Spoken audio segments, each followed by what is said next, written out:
Hi YouTube, it's Shanteyy Onika. I inputted a quote from my Instagram that was posted about 2 hours ago. The quote says, "Alright guys, I'll soon be discussing on my YouTube about how I became a vagrant, the relationship with my family, and I'll be discussing on how I concluded that each district I go to has a lack of information of the previous district I was once at, only for me to be disrespected twice as hard than the previous, or maybe just as equivalent, just for me to potentially be stuck in the environment that I'm currently located as a vagrant. Certain communities immediately put me in doubt as soon as I lay foot in a different district. What about you? Why are you upset? What?" are asked the most from myself. Filming myself as a vagrant is for safety reasons, not just for fun. But if my personality stands out, well, there's no issue. That's all I have to say for this. Running away is not an option if I'm continuously being set up. Common sense.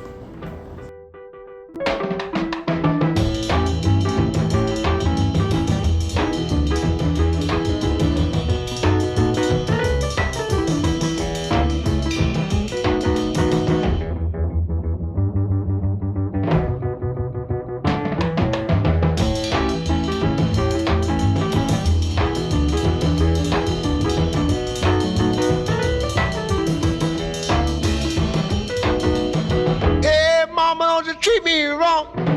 Come and love your daddy all night long, all right now. Hey, hey, all right.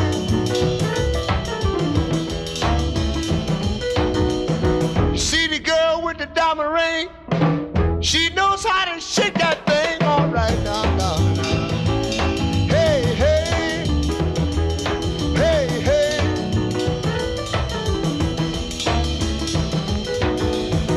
Tell your mama, tell your pa, I'm gonna send you back to Arkansas. Oh, yes, ma'am. You don't do right. Hey YouTube, I'm going to talk about how I became a vagrant. Firstly, it all started with a discussion with my father earlier this year of 2024. My father was very smooth, calm, and serious. He didn't show any expression for me to predict the outcome. Besides, the discussion that we had seated in the living room was regarding me interacting with the police and the RCMP about damaged item, poison consumption, used item, additional items, and or suspicious activities in my own room whenever my back is turned, etc. For example, an email sent by me to my probation officer on May 18, 2024, I said to her, "Hey Alexandra, within this week, I've been noticing unusual things in my room such as theft, waste of my products, additional items, and damaged items in my room, which led me to change the lock on my room door for the fourth time. These cases worsened after my father confronted me to never call the police or else he will kick me out by force without my belongings and without caring if I was his daughter. For example, some of my stored canned food were stolen. My cleaning products, such as the brand Clean Freak, was completely wasted after using it about 5 times. My aloe cucumber wipes will be soaked, sometimes with an unusual chemical smell. But the thing is that I am not too sure like what is what for certain things to actually happen or to actually know what was inputted in my products for it to have like such an unusual smell. Or the wipes will finish down to 3 to 4 wipes, and I would always wound up with a finished lip balm after it was bought about 2 to 4 weeks of having it. Currently, I have a lip balm for over 4 weeks and it's still full. Now that I'm aware and I always carry it around with me everywhere I go. Lastly, I found items that weren't mine in places where I wouldn't add anything there. I believe that my little sister called Adina, who sleeps next to my room, might be influenced by someone to either make a copy of my keys by taking a photo of it and or trying to wander around in my room as to vengefully distract, to tease, to intimidate, or maybe it's a provocative psychological attack in the way the situation is being dealt. I really don't know. My little sister has everyone on her contact except for mine, but I never thought to ask for her number since she got it. I barely talk to anyone at home, so I never necessarily like had the urge to kind of ask my little sister, hey, give me your number and whatever, right? I mean, she's mostly close with my sister or her mother's side of the family and so on. And then I ended the email message, sincerely, Chantal Roberts Vassell. In that case, my father will question my concern because he assumes that there's no need to be calling the police or the RCMP. Usually, I'll give him an answer with a lack of information out of self-defense. The reason why is because my father would always come forward with mental health accusation to silence me, and my father's side of the family have been very distant-like in a sense that I was randomly excluded from certain privileges that are accessible to everyone in the family, such as driving the family car. I was excluded from family dinners, I was avoided by a few family members, or I would simply greet my elders or siblings before going about my day. I felt provoked by my father, followed by my stepmother, to take medications for potentially being delusionally psychotic and so on. On a regular basis, I am always in my own corner, even until today. Moving on, I didn't fully trust my father during multiple discussions due to our overall relationship and or avoidance. Certain approach comes across more like a play out of curiosity or fear. From time, I've noticed how there's some kind of secrecy within the family that's being kept away from me, blah, blah, blah. Moments from the end of the discussion, my father suggested to no longer call the police nor the RCMP, or else he's willing to kick me out of the house, even if it is by force. Last summer on school break, I chose to use my additional college school loan saved up to go to Los Angeles to do an overnighter. By the casino. However, I wound up at Los Angeles for 3 days due to the border officers' concern of trespassing in a local far in the south and away from home. From August 5th to August 7th, 2024, there was so many people complimenting my stuff stitched, combined together in different sizes. It was very cute. The stuffed teddies are a replica of the original character from the series Lilo and Stitch. They all complimented, or the people that were surrounded me in the airport on my way to Los Angeles complimented my teddies in wonder while I was, like I said, on my way to Los Angeles. On August 6th, I reviewed my book called Blackjack, Play Like the Pro, a complete guide to blackjack, including card counting, by John Bukowski. I used that information to go to the first casino involving only table games. Guys, the first guests I've played with were very informative, chill, respectful, and generous. I betted $200 that night and then won $350 in total. In total. The next morning on August 7th, before my departure to Edmonton, Alberta, I betted $150. I was able to increase it to $450 that morning, but then I somehow lost everything that morning. I somehow lost everything. That morning, it felt as if the game outplayed me instead of me outplaying the game, which I thought it was kind of weird and unfair. In general, I betted $150, raised it up to $450, lost everything. I betted an extra $50, which means that I betted $200 out of pocket and then lost everything again. Basically, I lost $500 that was worth winning in my pockets as a beginner in gambling and in the first casino I ever entered to actually play. That $500 US is worth nearly $700 Canadian, but it's cool. The next day after my arrival in Alberta on August 8th, I remembered leaving my room door open for nearly 30 minutes, although I normally locked my door by all means. Moments later, I entered my room. I found my jewelries on the floor while knowing that they were supposed to be far off the floor on my dresser. And my underwear were torn and stretched out, but however, my underwear weren't torn during my stay in LA. Moreover, my little baby sister's room was next to my room, whereas my parents' room is slightly far off down the hallway.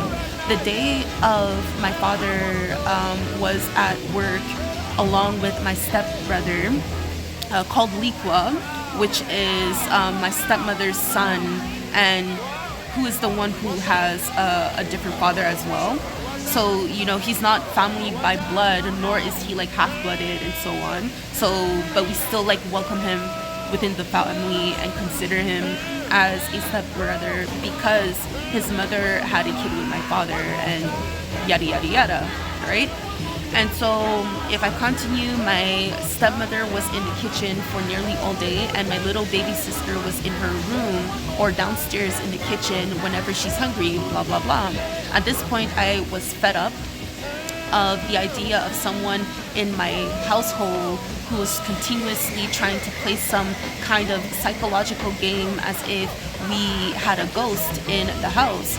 For those who never knew, the expression "we got a ghost" is frequently used in cybersecurity when someone is able to get access to private information using an in-depth code to bypass a system from another coder without being detected. We got a ghost in the system. You get it? Okay.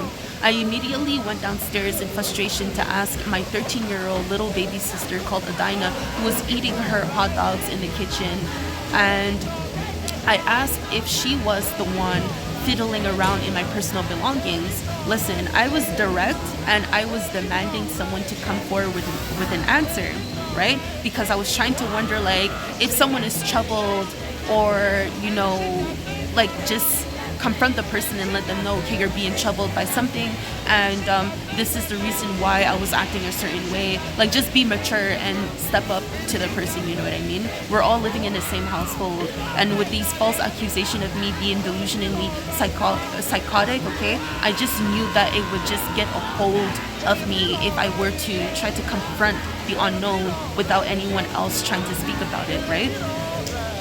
So then I continued. So then, I was demanding for an answer and for someone to come forward, like I said. And then instantly, my stepmother, who was also in the kitchen, barged into the conversation as to defend my sister. She said, "What makes you think that she did it? She wasn't the one who did it. You're scaring her," she shouted. I responded, "Well, I left my room door open for just a moment and to then conclude some of my items on the floor, such as my jewelries and my underwear torn and stretched out. What is the deal? What kind of psychological game are you guys trying to make?" Adina was the only one to be upstairs while you were in the kitchen the whole time. Adina cuts me off to say, "No, I was by my friend. It's not me." I responded, "It has to be someone within this house. My room door was open for only 30 minutes. I'm sure that you were the one making little noise in your room while I was about my business. If that is really the case, I just know that you're under your mother's bad influence." My stepmother barged into the conversation once again, and she demanded her own blooded daughter to remain quiet and to go into her mother's room, blah, blah, blah. Well, which is her room, right?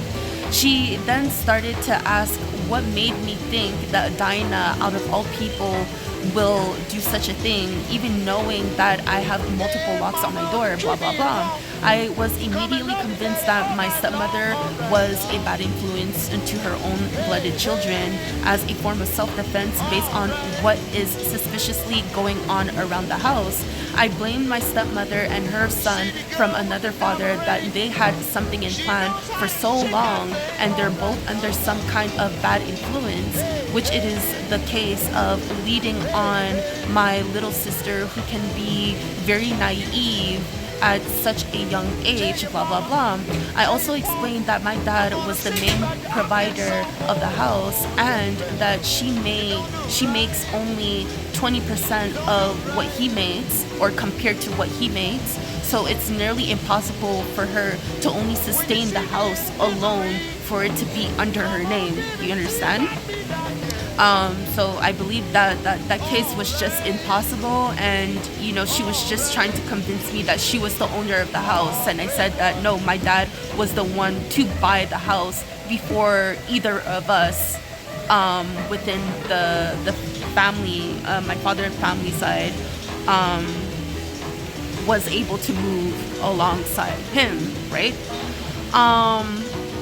I finish off by saying that it is normal for siblings to have these kind of discussion, but for whatever reason, you're so quick to accuse me of being delusionally psychotic and to treat me like a stranger towards Adina, whom you have an unusual influence on.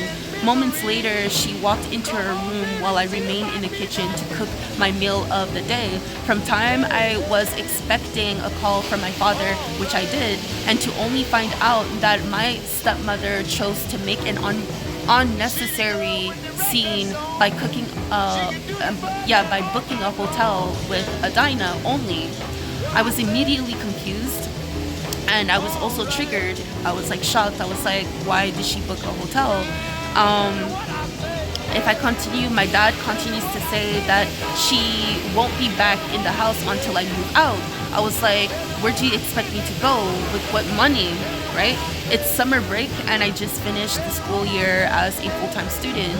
Therefore, I wasn't obtaining any form of benefits and I had only $50 left in my pockets after coming back from LA.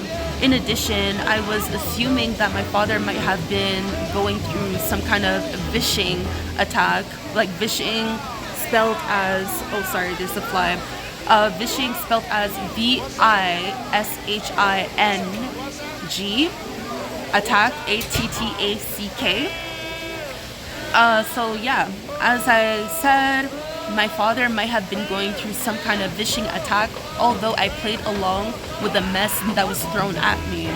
After the call with my father, I tried to get a hold of my stepmother, but it turned out that my other little sister, who's 8 months younger than me, called Takiba, chose to get in between the conflict to admit that it was her all along that was in the house, not Adina.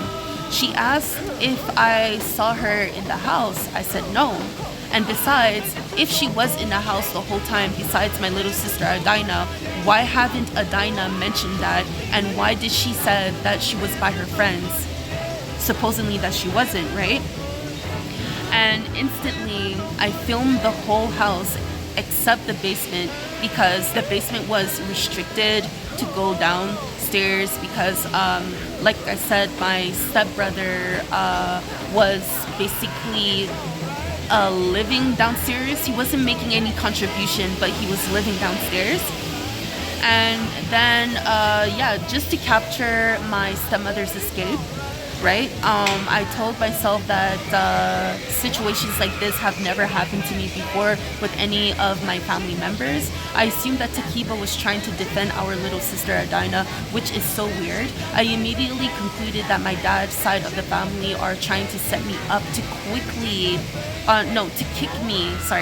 me out of the house for no reason. I told myself that if Adina truly did something, what is the point of making a scene instead of speaking the truth and then solving the issue from there? Very bizarre. Very, very bizarre. The way my father's side handled certain situations regarding me is very suspicious. It was obvious that they were carrying some kind of hate that they refuse to explain. They come across as vindictive, but it's hard to explain if nothing have been explained from neither of them, if you understand. But their approach come out as vindictive, right? About 2 weeks later, on August 16, 2024, I tried to break into my little sister's room, that is Adina's room, with bobby pins to see what she might be hiding or if someone else was in her room, right? I was unsuccessful. Later that night, I was watching Aquila and the Bee until I noticed 2 police officers about the same age as me who snuck into my house for my arrest. First, I immediately asked them how did they come in and that they don't have the right to freely trespass someone's territory under certain circumstances, regardless of their profile in security or in law. Obviously, they immediately took advantage of their privileges as a police officer. I wasn't impressed. Within my house, and they refused to explain the purpose of my arrest, which is unusual. Repetitively, I asked who brought them in. They said someone. I asked who and what is their name. The police couldn't provide the information before he finished off by saying that my mother let them in. I said that was a lie because I examined the whole house to see if if my family was still in the hotel, right? And it turned out that she wasn't in the house and no one else except for myself, was in the house.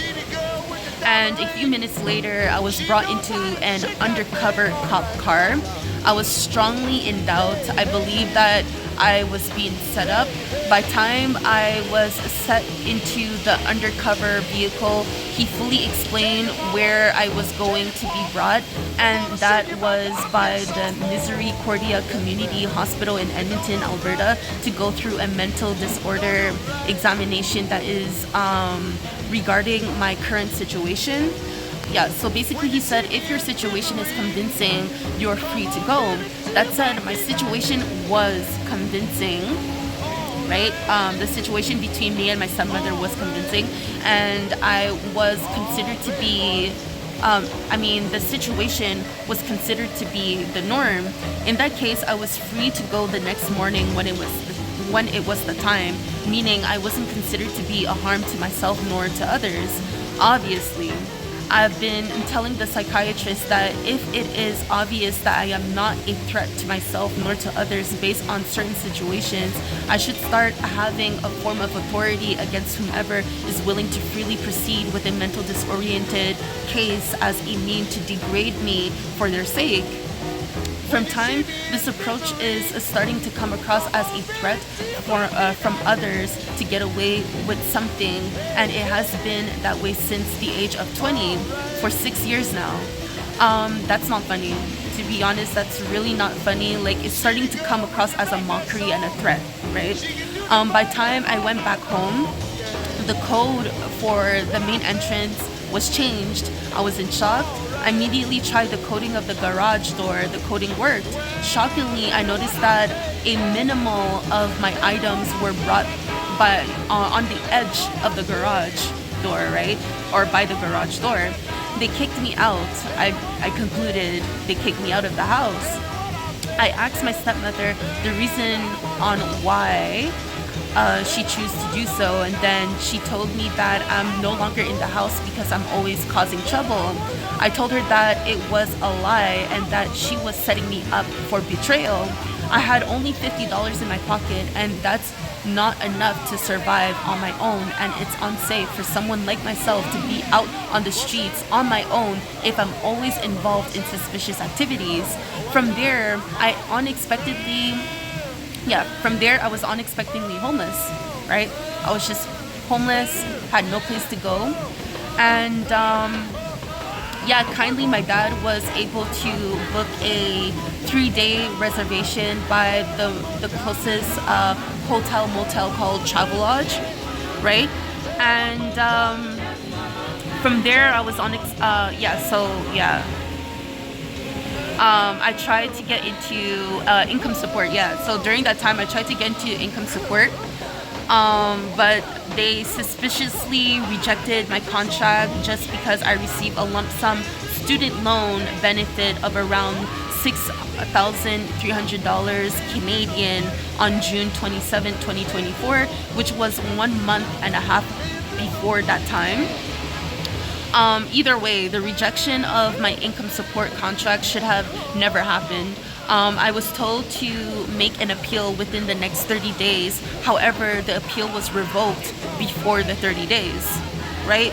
So, very suspicious and a waste of time. Out of prediction, I customized my kid-sized tent before leaving the Travelodge Hotel for a job interview with Garda World.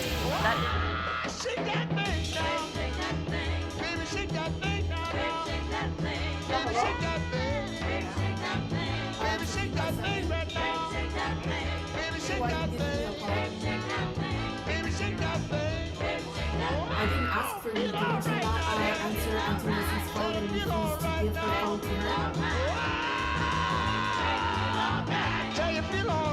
Yeah, but I didn't ask for you.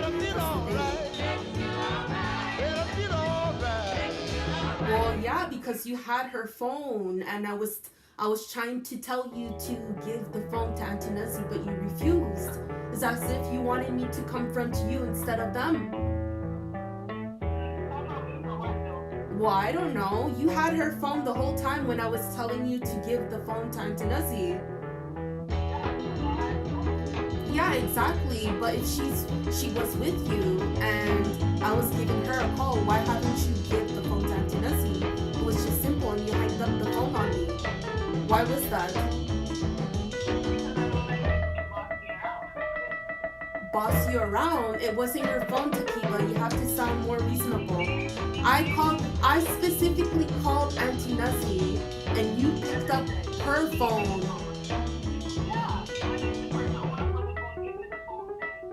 How was I bossing you around if it's not your phone, Tequila? Give me a good reason.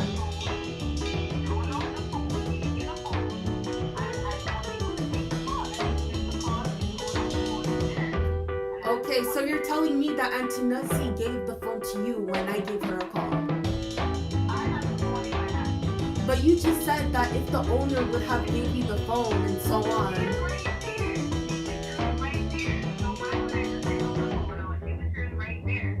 I'm trying to... No, Takiba, you're not answering the question.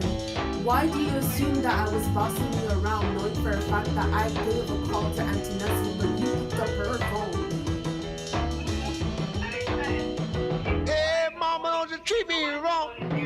Come and love you, daddy, all night long, all right now. I don't seem to get what you're saying. Hey, hey. You have to sound more reasonable. All right. No, you're not. There is an issue with the answer that you're giving. It doesn't make sense. It sounds like it sounded more. No, I'm sorry to keep up, but it sounded more like you were trying to comfort me or something, or try to put up a fight. When someone well, I don't care about that right now. I'm just trying to wonder, like, if you know that we're currently in a situation where Auntie Nancy has to get out of the house and book a hotel, and I'm giving her a call to try to, and I gave her a call to find out more information after having a conversation with Daddy. I would like to know why you choose to refuse to give the phone to Auntie Nancy, knowing for a fact that it was between me, Auntie Nancy, Adina, and my dad. Why you choose to block that entrance, that accessibility? Why you choose to be in between the conversation? Why is that? How is that you're not in between? How is that not in between and you use the term boss you around? So you choose to be in between.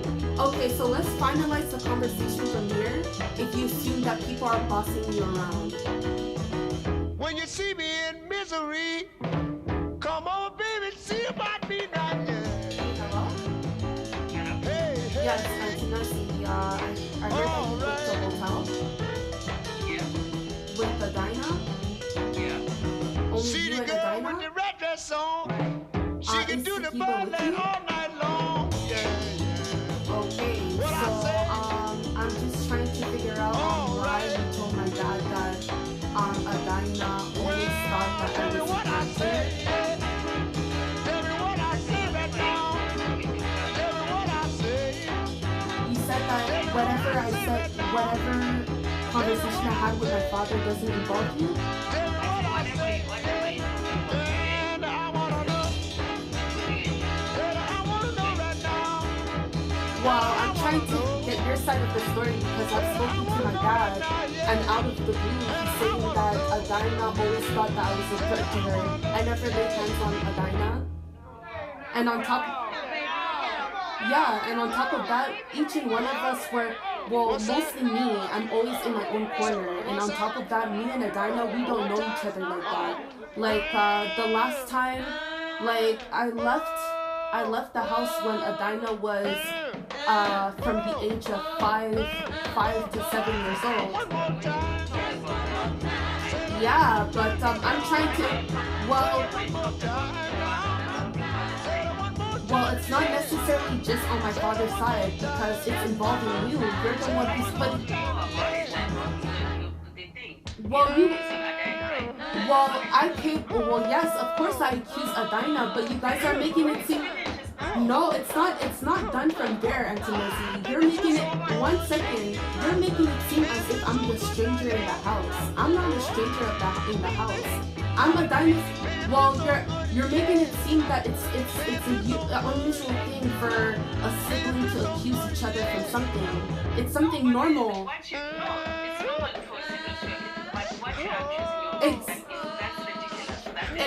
It's not ridiculous. You love your daughter. I know how much you love your own blooded. No, you're not busy. You're in a hotel.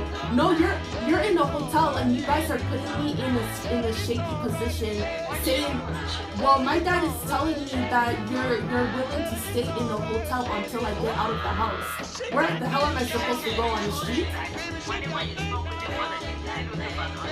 Well, you're the one. You're the one who's adding hot water to the situation. Yeah, well, listen, I simply asked the question to Adina. I simply asked the question to Adina, and you barged into the conversation with full force. You took advantage of that conversation, and you told me that I was accusing her and that she was the one, that I'm the one who's the danger.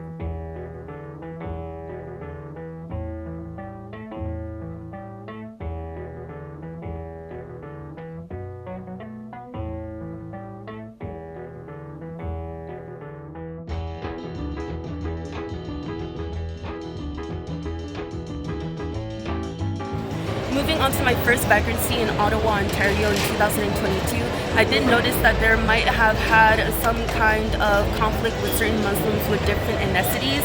In my moment of journaling on social media like Tumblr or Instagram, I spoke on the provocative cyber warfare that might be prohibiting my accessibility to persevere for others' sake.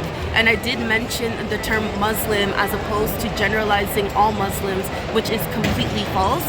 Not all Muslims with different ethnicities have the same background history, regardless of the fact that all Muslims are all followers of the same Islamic tradition. Besides that, I was definitely out of my own mind at the time to only conclude that I might have experienced frequent mistreated injection to provoke the nerves in my brain, which causes brain fog, blah blah blah. In my third apartment, I came across a Muslim who made the first approach by knocking on my apartment door for assistance that got denied because I suggested her to make the approach to the landlord in order to repair her door. I thought it was common sense. We didn't know each other and she was just moving in. The first time I saw her, I immediately knew that she wasn't an Arab. Her facial features were giving something different. She was very pretty and was giving high maintenance. No shade, she resembled between two actresses such as Francesca Eastwood, who played in the film Old. that was published in 2021, and Amanda Seyfried, who played in the film Red Riding Hood, that was published in 2011. I heard that she was getting along with our neighbors, whereas myself, I wasn't, due to all kinds of suspicious activities. From time I caught on to her native language, which was Ukrainian. Near Christmas time in 2021, I was willing to make an approach to every neighbor in the apartment building to introduce myself with a gift alongside an orange balloon. And then obviously I immediately knew that this would be the best approach to make towards the Ukrainian Muslim female in apartment 322. In that case, I wanted to offer her some Mediterranean pizza with tonic soda. Unfortunately, she was never there to respond whenever I made the approach. In contrast, I did came across a Russian woman on the same floor as myself who lived further down the hall past the elevator, and she wanted to know my insight on the debuted war in Ukraine facing Russia. My response was very minimal and simple. I said in response, I'm a strong believer that each individual should be treated with respect and should be equal between one another without discrimination or dehumanization. I apologize. I'm a Canadian Democratic. I don't know much about the purpose of the debuted war in Ukraine against Russia in 2021. The Russian woman nodded in doubt that as if there was more that was missing in what I said. She then took in my gift, thanked me before suggesting to take care of myself, and vice versa. Next thing you know, I ended my delivery with possibly another Ukraine who had a relationship with a girl in apartment 322, but no response the first time.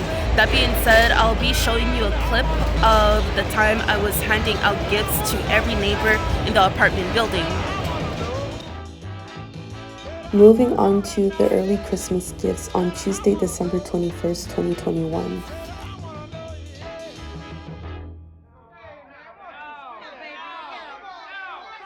Hello, today is Tuesday, a week after I came from the hospital by Vagrant. And as a proper, I can say greetings, I have here 97 gifts for my neighbors, since Christmas is just 3 days away from today. And since my release from the emergency room, I stayed home for exactly, I could say 7 days. Okay, and I tried introducing myself to one of my neighbors by offering some pizza, but it turned out that she was busy. Officially back home. I bought a few things to eat and also to smoke, and someone gave me a present in return for the holidays. It was just for proper greetings. Alright then. It might not show much, but I am starting to become paranoid from time. On Tuesday, December 21st, 2021, I knew how dumb, curious, and fed up of the truth that has been going on behind the scenes. Which it is why I decided to make a proper greeting towards each of my neighbors, more likely an in-kind gesture. From time, I tried to make an approach towards the girls in apartment 322 by giving the whole neighbor my created survey of finding out a dark web under my name, because there was something that wasn't being told in cases of certain opportunities that were being denied. À ceux qui n'en ont pas, à ceux qui n'en ont pas, Rosa, Rosa, quand on fout le bordel tu nettoies. Et toi, Albert, quand on trinque tu ramasses les verres. Céline, Bataire, toi tu te prends des vestes au vestiaire. Arlette, arrête, Toi la fête tu la passes aux toilettes. Et si on célébrait ceux qui ne célèbrent pas? Pour une fois j'aimerais lever mon verre à ceux qui n'en ont pas. À ceux qui n'en ont pas.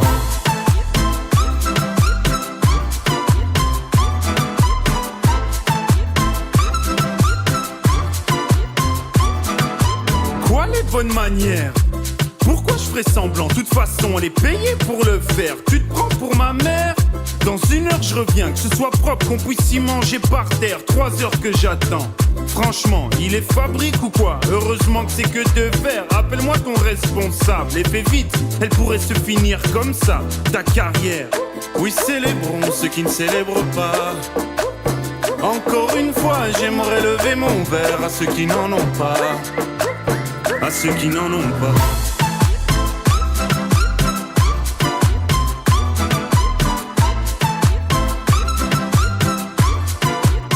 À ceux qui n'en ont pas.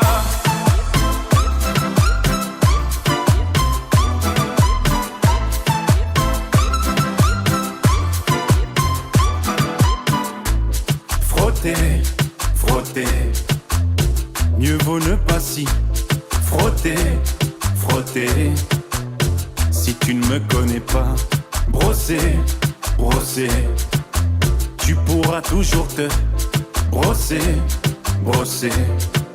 Si tu ne me respectes pas, oui célébrons ceux qui ne célèbrent pas.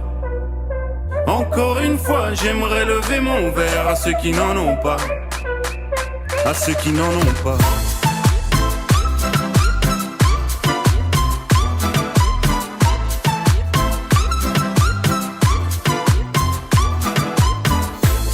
Pilote d'avion ou infirmière, chauffeur de camion, hôtesse de l'air, boulanger ou marin pêcheur, un verre aux champions des pires horaires, aux jeunes parents bercés par les pleurs, aux insomniaques de profession, et tous ceux qui souffrent de peine de cœur, qui n'ont pas le cœur aux célébrations.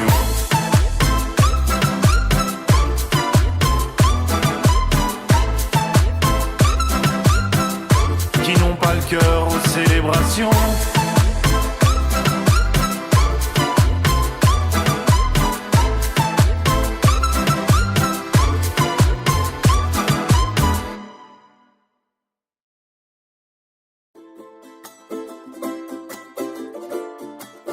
À ceux qui n'en ont pas. À ceux qui n'en ont pas.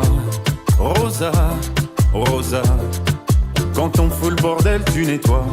Et toi, Albert, quand on trinque tu ramasses les verres.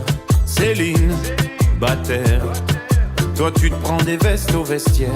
Arlette, arrête, toi la fête tu la passes aux toilettes. Et si on célébrait ceux qui ne célèbrent pas? Pour une fois j'aimerais lever mon verre à ceux qui n'en ont pas. À ceux qui n'en ont pas.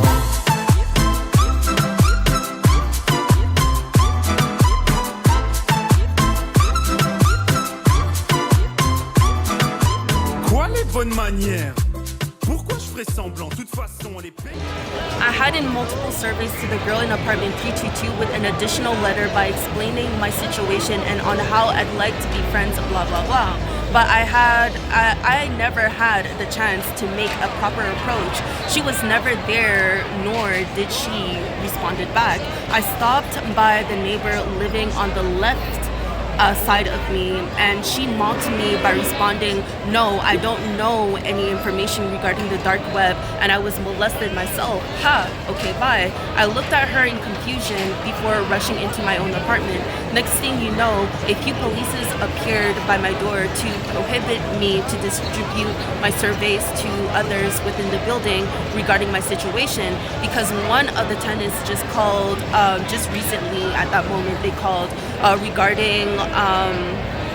regarding themselves being harassed. And I have had a feeling for so long that there might have some kind of issue in my third apartment that had some kind of link with my current interaction with certain people. I just thought that I had to point that out That being said, I wasn't making enough money at that time, and I had to work a minimum, I had to go back to a minimum job, which was a big no-no for me because I was actually working two high-paid jobs in security and in healthcare in order to sustain my new apartment, right? So working back into a minimum wage job was just not kicking, and it was just not enough. So therefore, I chose not to work until my eviction was due, and my vagrancy journey began from there. Unfortunately, I didn't have any resources that was given within Quebec, nor a form of income support. I said it once in my previous video that I was misguided in proceeding for income support in Quebec at the age of 20 years, at the age of 20 years old to get consent from a parent. Very bizarre because I was eligible to have proceed with the income support contract over the age of 18 years old, right? If I was 20, I was really wondering about my surrounding for the longest in Quebec. On the other hand, my flight ticket to Calgary, Alberta was scammed, which was why I basically got stuck in Ontario, Ottawa, right? Eventually, I took the nearest bus to move to Ottawa, Ontario, like I just said. From there, I was able to find a few resources to sustain myself in that local. But however, you know, this whole case scenario, this suspicious activity was actually a lot more severe compared to my living in Quebec and so on. So my whole stay in Ottawa, Ontario actually lasted for 9 months straight, and I wasn't able to basically sustain myself around winter time or winter season.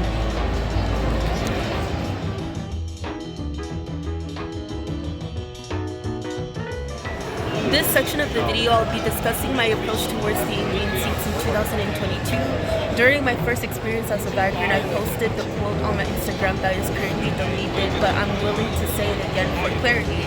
During my vagrancy in Ottawa, Ontario, I was looking for resources to sustain myself as an incoming vagrant in the city. Of course, I made the decision to tent by the park several times, although I made the mistake to leave my tent behind whenever I go job hunting and then come back with a notice for pickup, or it was simply stolen. So that's just a little heads up for those who are just becoming a vagrant. Don't ever leave your stuff behind. And yes, I did know better regarding not leaving my valuable things behind, but in my case, my camping equipments were heavy on the shoulder. I was getting complaints of the quality and quantity of my luggages by places where I was applying and so on. It was basically my first time being a vagrant in Ottawa, Ontario. That said, I was behind on making an Ottawa camping ground license. By August 2022, I finally assigned myself to a long-term storage locker by the Evangelist Anglican Church, that is by St. John Church on 252 Elgin Street, Ottawa, Ontario, that provided 6 days per week, free food services. They provide laundry assistant, they provide showers, they give access to their computers, etc. In addition to the Gurdwara Singh Sahib temple, it is described to be a temple where all Indian Sikhs are welcome to present themselves for daily free food services. They worship their 10 gurus, such as Guru Nanak in 1469, Guru Angad in 1504, Guru Amar Das in 1479, Guru Ram Das in 1574, Guru Arjan Dev Ji in 1563, Guru Har Gobind in 1595, Guru Har Rai in 1630, Guru Har Krishan in 1656, Guru Teg Bahadur in 1621, Guru Gobind Singh in 1666, and many more to come. They'll do tithing on a regular basis, join gatherings, join summer activities that is mostly prepared for children. In other words, summer camp. prepared ceremonies such as like weddings or traditional gatherings, etc. Towards the beginning of my arrival in Ottawa, I asked to use a hotel's bathroom to an Indian Sikh security guard, right? He agreed. On my departure from the hotel, I immediately asked the Indian Sikh security guy if he knew of a local that provided free food services. He immediately pointed towards the homeless shelter that I came across already, but I chose to tent instead due to the homeless shelter appealing appearance, and then he recommended that this nearest temple that is called Ottawa Sikh Society Gurdwara Sahib offers daily free food services 16 hours per day and 7 days per week.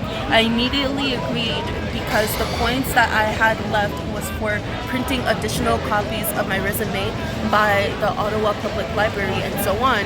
That being said, I was going to the Evangelist Al-Ikhwan Church for their services, and that included the Gurdwara Sahib Sikh temple for several hours by each local before proceeding with my daily routine. But for some reason, I wasn't able to maintain an occupation as a vagrant throughout the many suspicious activities. Things weren't working out in my favor for 9 consecutive months until winter season. Besides that, I never mentioned anything regarding someone with such a high profile, but I believe that is something that's very essential regarding this case scenario. So I came across a politician called Jagmeet Singh in Ottawa, Ontario. We were both on opposite sides of the road while another Indian Sikh sleekly came out of a black tinted car. He stood tall in his all black tux, but I wasn't fully aware of what was going on. Therefore, I walked by. I see. He just stood there before going back into the car. For those who don't know who Mr. Jagmeet Singh is, he is a Canadian politician who has served as the leader of the New Democratic Party since 2017. A script written by him in his book called Love and Courage, My Story of Family Resilience and Overcoming the Unexpected, that is summarized as about a month earlier, in the lead up to his election, Jagmeet held community meet and greets across Canada. At one such event, a disruptive heckler in the crowd hurled accusations at him. Jagmeet responded by calmly calling for all Canadians to act with love and courage in the face of hate. And that response immediately went viral, and people across the country began asking, who's Jagmeet Singh and why love and courage? Jagmeet is very much appreciated and respected. He surpassed hurdles to overcome his lowest self and used that dedicated strength as a form of weapon to cultivate his inner self, to set a welcoming foundation to then give back to his community, regardless as a few may acknowledge his fault, to ease down the waves of terror. Precisely, Jagmeet Singh might have volunteered in activities involving the dark web, though he has authority as a democratic Canadian politician to potentially ease down the tension from his people who's facing ambiguity, which is reasonable. But unfortunately, this message isn't my responsibility to speak about, nor is it a proper approach in my case. Okay? Near Christmas in 2022, as a vagrant, my father accepted me home after my long stay by the Brockville Hospital due to my frostbite in my feet. Oh God, I was in pain. Next thing you know, I heard that my brother Shakil had a fiance called Shanteyy, who turned out to be an Indian Sikh. It was a strong coincidence. It was announced that my brother set aside a loan for a brand new house, a brand new car. He and Shanteyy were on the edge of getting married on my brother's birthday, October 12th, 2023. I was surprised on how things were moving fast. It was as if it was a fairy tale story. I was amazed of the outcome, but the math wasn't mathing due to my lack of knowledge regarding my brother's overall lifestyle. Besides, I have a habit of staying in my own corner and minding my own business, right? So that's one of the case scenarios on why I wasn't too sure on how he was making such amount in order to provide all all of those stuff. But when it comes down to my family, we always work with what we have. We save from time, and whenever we hit that peak in our finance, we just, set down a payment in order to get like a house or a brand new car or so on. So it's something that kind of makes sense, right?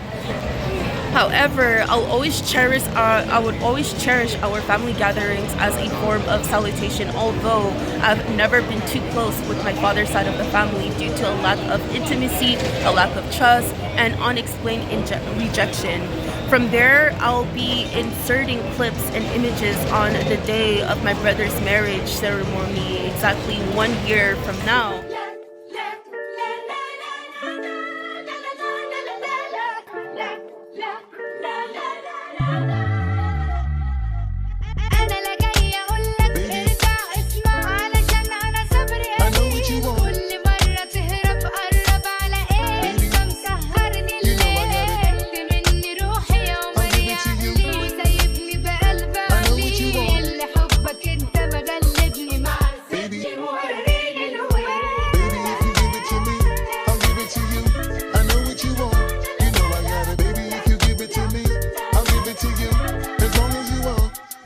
على قد ما بسهر ليلك على قد ما بتسيبني بنار ترميني بأسوأ عيونك وتسيبني في وسط الطيار يرجع قلبي يغني لك ويجيلك علشان يختار وانت ولا انت هنا. On the second year of living with my father, things started to become hefty in my father's figure of speech. Conspicuously, I was verbally threatened by my father's temptation of wanting to put me on the street with no explanation. From time, I started to realize the fear in my father's eyes, as if he was caught up in something, but I was never fully capable to grasp what he was trying to give as a response. For example, this message was sent to Roger's privacy office regarding a phishing attack against my father on the same day of my leave to round up a Vagrant. I said, "Hello, Mr. and Mrs. I'm concerned of a relative that is my father called O'Neill Roberts that has been missing and may be a victim of a phishing attack. The reason of my concern is that in several phone calls there has been multiple glitch or changement to his voice, and his indirect approach online is very bipolar disoriented like. For instance, one moment he would make an agreement to something and eventually he'd disagree to a situation with different reasoning and with unnecessary aggression towards a situation that was once solved. Furthermore, he always seemed calmed in person towards any final discussion, or he'd be paranoid whenever something small, essential, is missing, as if he's being provoked by someone supreme or threatening. In other words, he would come across as if he's being overprotective out of fear. That said, I'm afraid for his financial investment, including his well-being.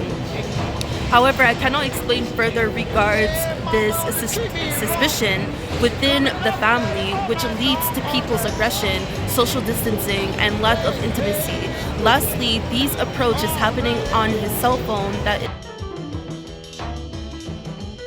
as a form of mockery or punishment from the impersonator, which is the main reason I would rather stay anonymous in the report due to this unusual phishing attack.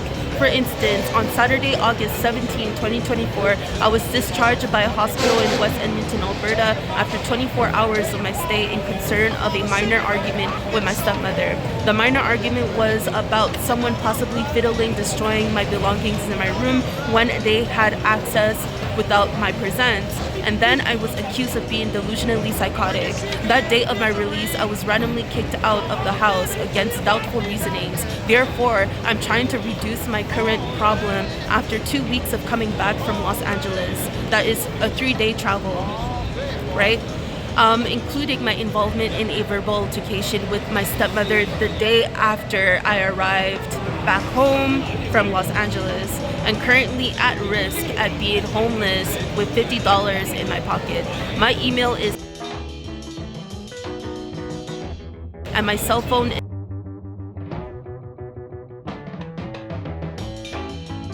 sincerely a close relative in concern for safety reasons. coming back onto the subject, when I was fed up of the idea of someone in my household who was continuously trying to play some kind of psychological game as if we had a ghost in the house. For those who never knew, the expression "news, we got a ghost" is frequently used in cybersecurity when someone is able to get access to private information using an in-depth code to bypass a system from another coder without being detected. We got a ghost in the system. You get it? This is a figure of speech, okay? I believe that there might have been an unwelcome guest in my family's house, but my family chose to remain silent about whoever to prevent any upcoming interaction with me, although I've always been in my own corner, right? I believe that that person might have been a family relative who tumbled into a pit, who lacked hygiene, who was revealed, which is why they chose to stay isolated. And the only way for that person to get out of the house was for myself to do so in return. And so,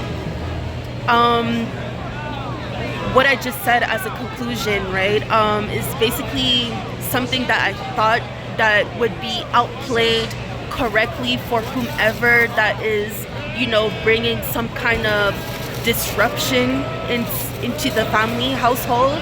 So it would make sense. It's not like an idea that, okay, this is what they actually did and so on. I agree with what they did, and I would just go with the flow. But in my case scenario, like I said, like the family was really closed out. They were very distant, and what else? Yeah, they weren't saying anything to me. And so the way how I got kicked out, it was basically like off of accusation and like false accusation, making it seem as if I'm a danger to the family and so on. And they made me feel as if, or my stepmother made me feel as if like I was a stranger to the house. So basically, regarding the conclusion, it sounds legit, but yet it doesn't mean that I'm with that idea. I really believe that situation could have been handled differently, but I don't know what they were afraid. I really don't know what they were afraid of to handle the situation that way. So, as I was saying, right, Shaquille, are you the cause of this invention? In my case, I have no clue. Now, the whole catastrophe of these Indian seats behind the scene isn't because of me, or maybe partially. My brother's wife, Shanteyy, might have went against her own husband, who is my brother, Shaquille, after he have revealed the truth onto why things are the way it is against me.